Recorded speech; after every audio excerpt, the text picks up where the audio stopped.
High রে কপাল, কপালের নাম গোপাল।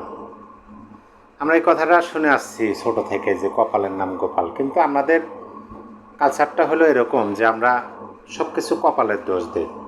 যখনই আমাদের বিপক্ষে কোনো কিছু চলে যায় বা আমরা আশা করছি যে এরকম ঘটতে পারে, কিন্তু ওরকম যখন ঘটে না, নিজের মানে আশার বিপরীত, মানে নিজের পক্ষে এবং বিপক্ষে, যখন নিজের বিপক্ষে কোনো ঘটনা ঘটে তখনই আমরা সেটাকে কপাল নামক শব্দটা ব্যবহার করে ধামাচাপা দেওয়ার চেষ্টা করি বা নিজেকে বুঝ দিই যেটা কপালেই ছিল, এটা কপালের লিখন না যায় খণ্ডন, এরকম কথা বলে। কিন্তু প্রকৃত ঘটনা হলো যে আপনার জীবন আপনারই কর্মের ফল।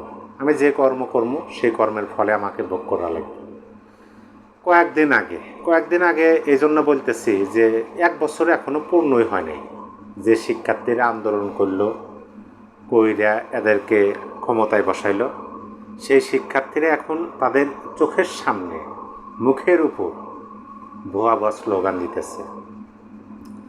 মুখ দেখলাম যে একদম কালো, মানে কি চন্দাবন্দা হয়ে গেছে, যেটাকে বলে একদম ভার হয়ে গেছে। যে হায় হায়, যে ভুয়া স্লোগান দিয়ে আমরা ক্ষমতায় গেলাম, সেই ভুয়া স্লোগানে এখন শিক্ষার্থীরা আমাদের মুখের উপর দিতেছে। কী জন্য দিতেছে? এত বড় একটা ঘটনা ঘটে গেল, এত বড় ঘটনা। ছোট ছোট কোমলমতি শিক্ষার্থীরা ক্লাস করতেছেন, 10 মিনিট পরে বেল দেবে, ছুটির ঘন্টা বাজবে 10 মিনিট পরে। তারা এটা জানতো না যে আমাদের জীবনের ঘন্টায় বাজতে চলছে। হঠাৎ করে আকাশ থেকে ধেয়ে আসলো একটা যুদ্ধ বিমান। সেটা অন্য কোনো দেশের না, আমাদের দেশেরই। সেই বিমানে নাকি একজন পাইলট ট্রেনিং দিতেছেন।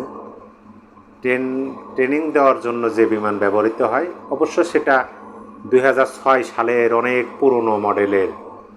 জানি না তারা সেটা উড্ডয়ন করার আগে ইঞ্জিন আরও যা যা আছে বিমানের সেগুলা পরীক্ষা করছে কিনা প্রাথমিকভাবে।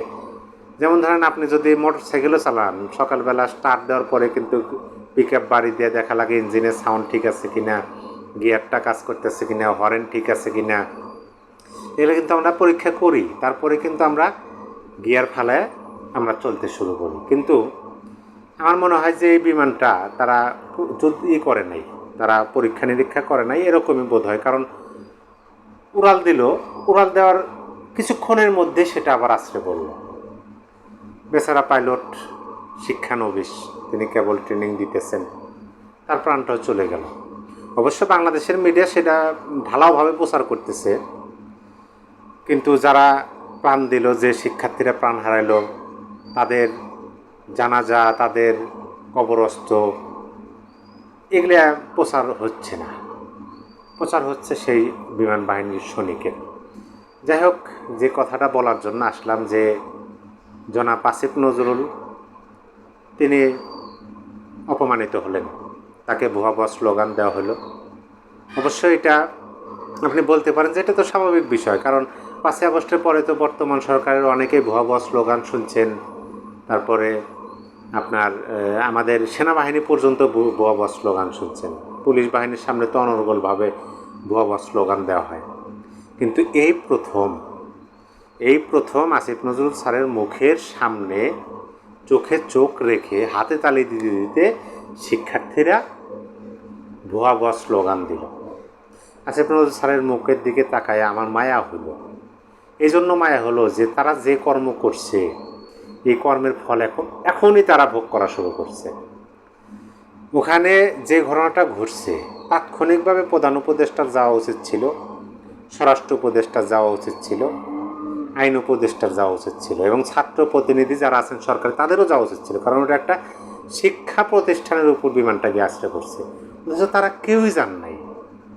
অবাক করা বিষয় না, তারা কেউই যান নাই। গতকালকে ঘটনা ঘটলো, আজকে গেছেন আইন উপদেষ্টা, স্বরাষ্ট্র উপদেষ্টা। আইন উপদেষ্টা জনাব আসিফ নজরুল স্যার তার মুখের উপর ভুয়া স্লোগান দিল শিক্ষার্থীরা, এবং তাকে এক পর্যায়ে স্কুল দিয়ে সেখানে স্বাচ্ছন্দ্যের সাথে থাকতেই পারলেন না। শুরু হয়েছে না, ধীরে ধীরে শুরু হবে। আসল মানুষ যখন বুঝতে পারবে যে আমাদের ব্যবহার করা হয়েছে, কারণ এটা তো 100% সত্য যে শিক্ষার্থীদের ব্যবহার করা হয়েছে। যদি শিক্ষার্থীদের ব্যবহার করা না হতো তাহলে মেট্রিকুলাস প্ল্যানের কথা আসতো না, মাস্টার মাইন্ড সামনে আসতো না, তাই কি আসতো না। কিন্তু এখন আসতেছে কি কারণ? শিক্ষার্থীদের ব্যবহার করছে। আর একটা শিক্ষা প্রতিষ্ঠানে আপনি কি বলতে চান এই মাইলস্টোন স্কুল অ্যান্ড কলেজের শিক্ষার্থীরা 5ই আগস্টের রাস্তায় নামে নাই? অবশ্যই নামছিল।